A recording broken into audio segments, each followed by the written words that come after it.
Почитувани гледачи, ги гледате регионалните вести. Неизвестно е како ќе се одвива политичката состојба околу вонредните избори во Македонија. Иницијативата на ВМРО-ДПМН за избори на 24 април подразбира распуштање на парламентот со крајен рок до вечерва на полноќ. Се очекува дали ќе има или не распуштање на парламентот вечерва до полноќ, доколку собранието се само распушти. ВМРО-ДПМН со тоа ќе продолжи со реализација на идејата да има избори на 24 април. Од друга страна, СДСМ, како и ДУИ, како и меѓународната заедница велат дека избори на 24 април не треба да има. Пратеникот на ДУИ Рафис Алити собира потписи од пратениците за да поднесе иницијатива за отповикување на одлуката за распуштање на собранието. Оваа иницијатива ја поддржа 18 пратеници од ДУИ. Доколку вечерва собранието се распушти, бараме претходно парламентот да ги констатира нашите оставки. Ова од името на министрите и дополнителните заменици министри од редовите на СДСМ го изјави Оливер Спасовски. Денеска министрите и дополнителните заменици министри на Социјалдемократскиот сојуз на Македонија поднесуваме оставки на функциите во владата на Република Македонија. Согласно договорот од Пржино, владата во која што учествуваме се формираше за организирање фер и кредибилни избори, откако ќе се исполнат сите точки од овој договор. Во Македонија нема услови за фер и демократски избори на 24 април. Тоа е директно потврдено и од меѓународната заедница, од Европската унија и Соединетите Американски држави. Без прочистен избирачки список и без реформи за слободни медиуми нема услови за регуларни и кредибилни избори. СДСМ нема да ги елементира нерегуларните, неслободните и недемократските избори кои што ги најавува ВМРО-ДПМН. Мислам дека текстот на оставката е многу јасен, доколку останува на сила одлуката со која што се распушта собранието, донесена едностранно од ВМРО-ДПМН и ДУИ, бараме претходно да не бидат констатирани оставки. Ако собранието се распушти до полноќ, земјата ја очекуваат тешки денови на кризи од секаков аспект и изолација од меѓународната заедница, сметаат повеќе политичари и експерти во анализа која објави Радио Слободна Европа. Ќе се етаблира еден систем кој што нема да биде ниту демократски, уште помалку ќе води сметка за интересите на државата, вели Павле Трајанов. Тој додава дека инсистирањето на избори на 24 април ќе доведе до тоа ОПСЕ, ОДИХР и другите меѓународни организации да не го наблюдуваат избирачкиот процес, тоа да го сторат и домашните организации кои мониторираат избори, а можно е да бидат повлечени и членовите од опозицијата во Државната изборна комисија и во избирачките одбори. Професор Нано Ружин вели дека доколку собранието остане на одлуката да се распушти до полноќ, избори во април ќе има, а на нив ќе се добие влада која на ниту еден начин нема да може да се контролира. Второто сценарио според него е со помош на меѓународната заедница изборите да се одложат, односно собранието да ја повлече одлуката за распуштање. Но за Ружин споменуваниот 5 јуни е премногу блиску и не верува дека дотогаш ќе се разрешат проблематичните прашања. Како трета опција е одлагање на изборите додека не се постигне одржлив демократски амбиент. Доколку парламентот се распушти денеска, пратениците ќе може да заседаваат само ако не се прогласи вонредна или воена ситуација. Вчера Никола Тодоров, шеф на избирачкиот штаб на ВМРО-ДПМН, соопшти дека партискиот став во моментов е да има избори на 24 април. ВМРО-ДПМН нема намера да попушти под меѓународниот притисок и да ја повлече одлуката за распуштање на собранието. Партиски извори велат дека пратениците на најголемата владеачка партија не планираат сами да поднесат иницијатива за поништување на одлуката за распуштање на собранието, ниту пак да гласаат за неа доколку некој од другите партии ја поднесе. Рем Шопинг центар започна со продажба на станови и апартмани изградени по најновите светски стандарди.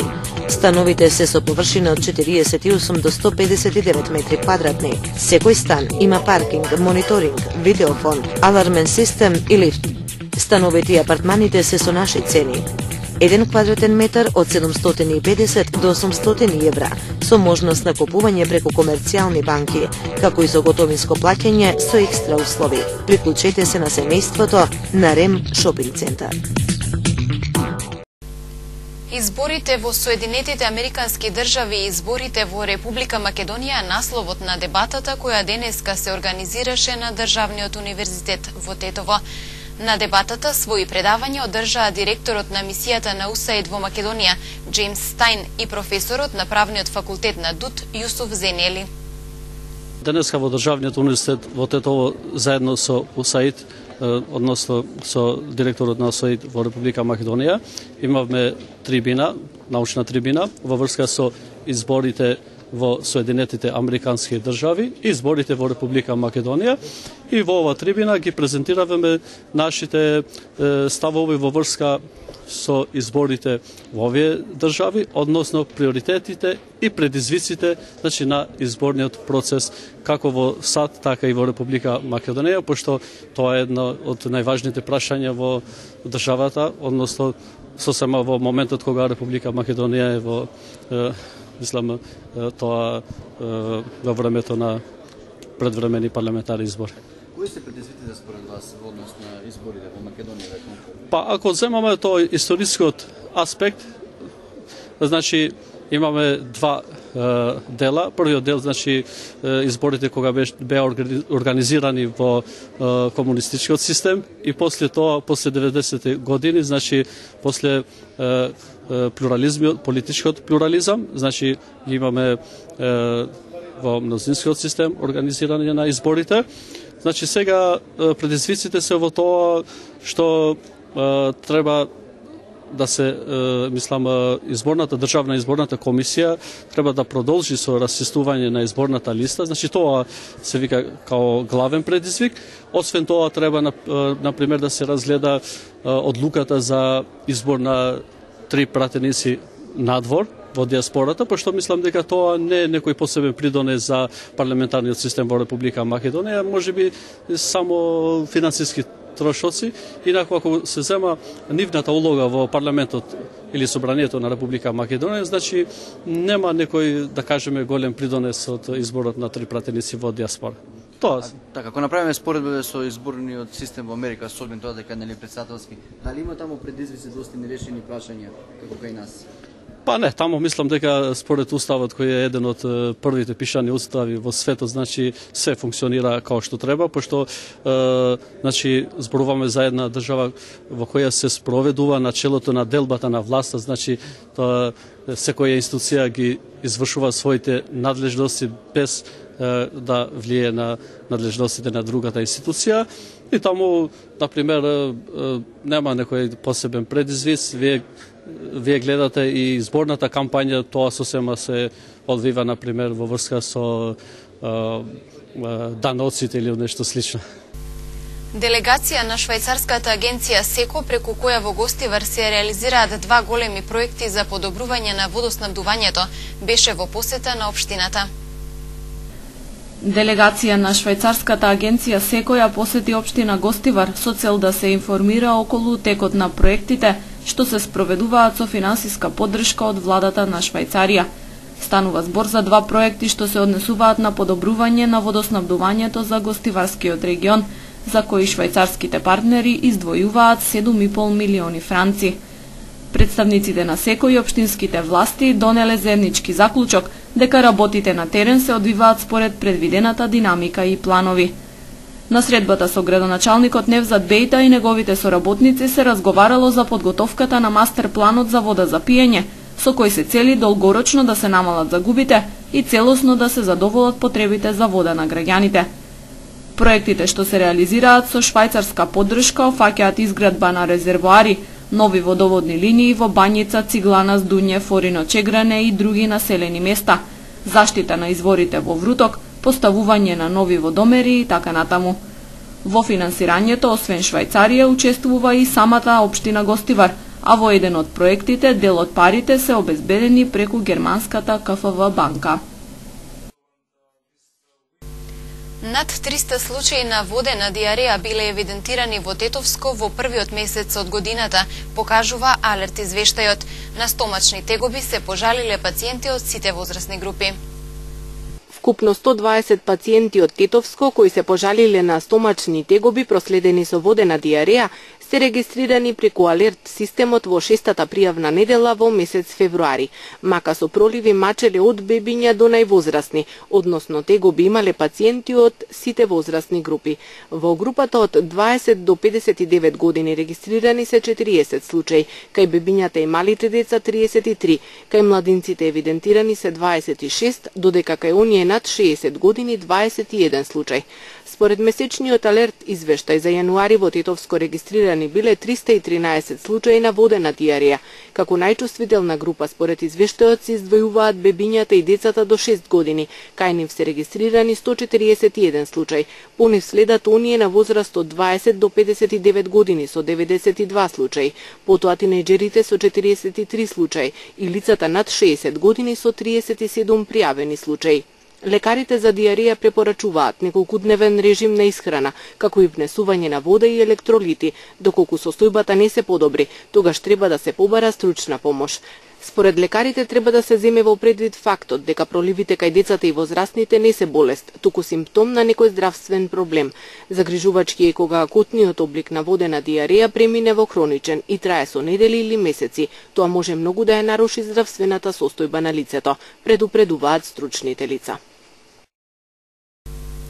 Уништени се половина од реквизитите во детското игралиште во градскиот парк во Гостивар. Од општината сметаа дека тоа е дело на нивните политички противници.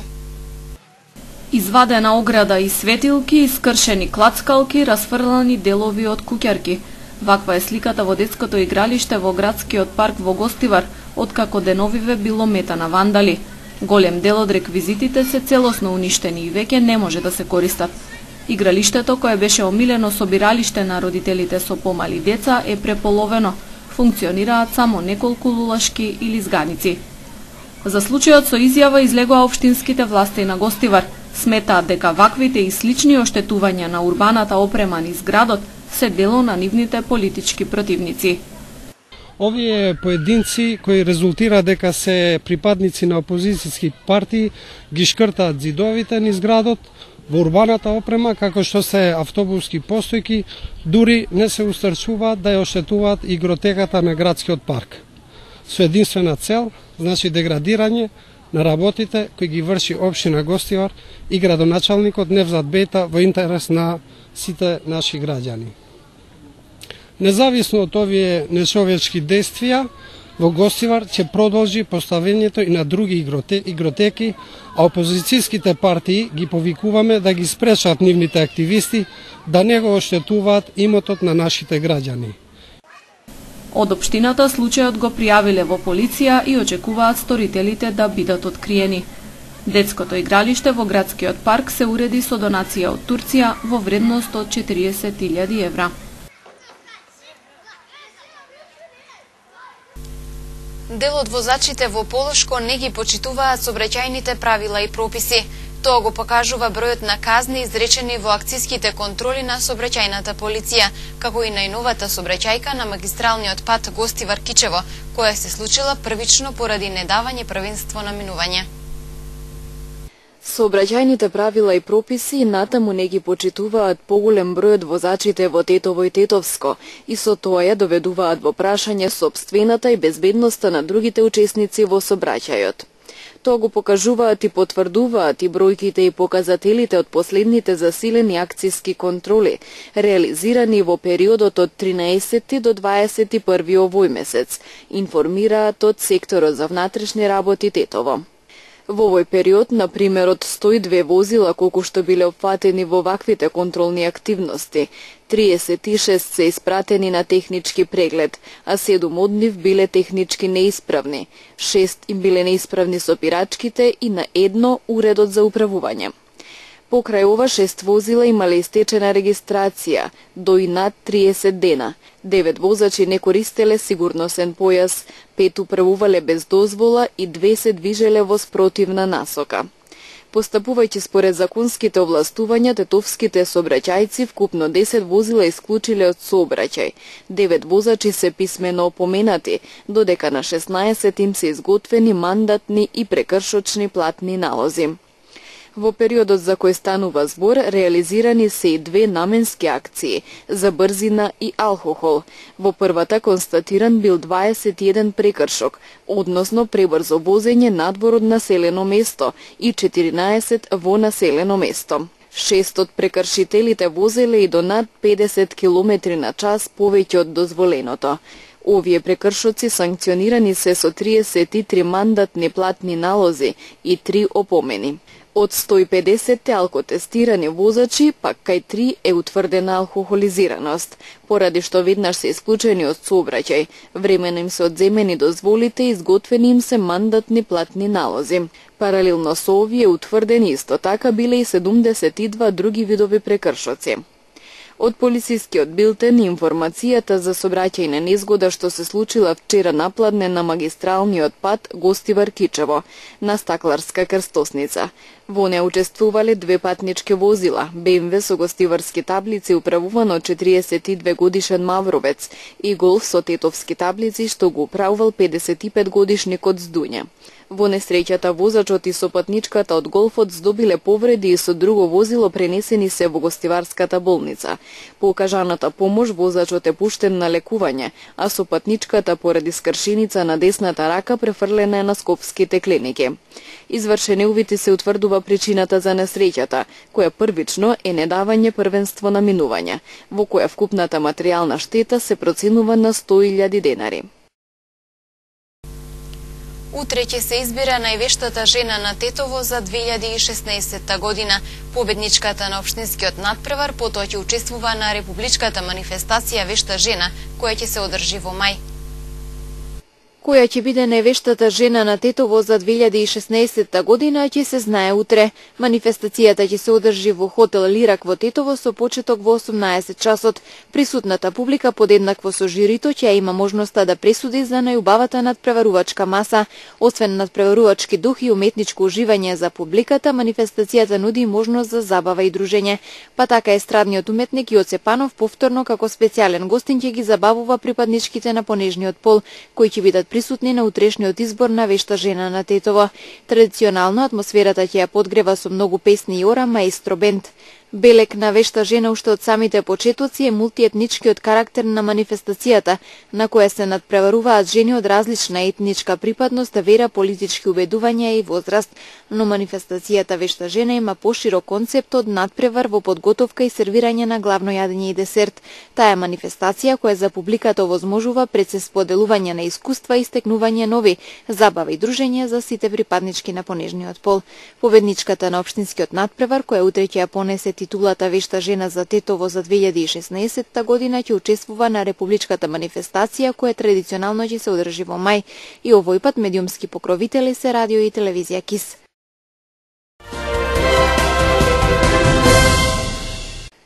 Лидерот на Алијансата за иднина на Косово Рамуш Харадинај е убеден дека Косово ќе оди на предвремени парламентарни избори на почетокот на март. Не верувам дека Тачи ќе биде избран. Не верувам, не гледам дека тоа е можно. Мислам дека на 7 март автоматски ќе одиме на нови избори, изјави Харадинај, кој во петокот се откажа од својот пратенички мандат. Харадинај нагласи дека неговото заминување од парламентот има само една порака, тој да се распушти и да се организираат нови избори.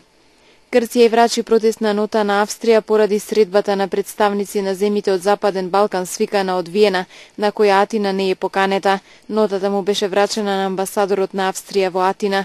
Во документот се посочува дека иницијативата на Виена не е пријателска во однос на Грција, иако одлуките кои веројатно ќе бидат донесени во однос на справувањето со бегалската криза директно ја засегаат Грција и незината граница. Словеничката војска ќе ја штити границата кон Хрватска. Војската според најавите од владата ќе може да ја штити границата со Хрватска, која е и шенгенска граница, во областите каде не е поставена жичана ограда, од можен неконтролиран прилив на имигранти и да соработува во заеднички патроли со припадниците на граничната полиција. Овие овластувања на војската ќе важат 3 месеци, со можност за понатамошно продолжување, ако миграцијската криза продолжи. 2 лица загинаа кога патнички воз излета од шините откако удри во кран на крстосница во близина на централниот холандски град Далфсен. Во несреќата има и повредени лица, јавуваат холандските медиуми. Портпаролот на железничката компанија изјави дека возот излетал од шините во 9 часот. Повеќе од 10 милиони жители на индискиот главен град Њу Делхи останаа без вода по неколкудневните протести на кастата џад која бара поголема работна квота во државната администрација на нејзините припадници. Армиските сили успеале во текот на викендот да ја преземат контролата врз главниот извор за снабдување со вода, но е потребно време да се санира состојбата. Демонстрантите од заедницата џад бараа повеќе места за себе во квотите за работа, па го зазедоа и главниот извор за вода во Њу Делхи. Во неколкудневните протести власти загинаа 16 лица, а 100 други беа повредени.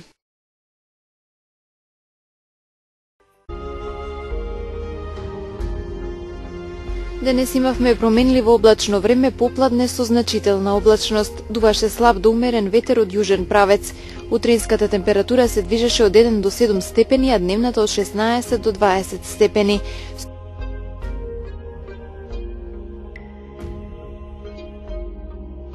Според управата за хидрометеоролошки работи, утре не очекува променливо облачно време со повремен локален дожд и посвежо.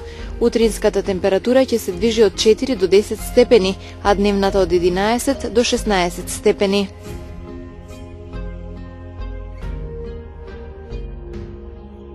Почитувани гледачи, ви благодарам на вниманието со кое не следевте. Имајте пријатна вечер.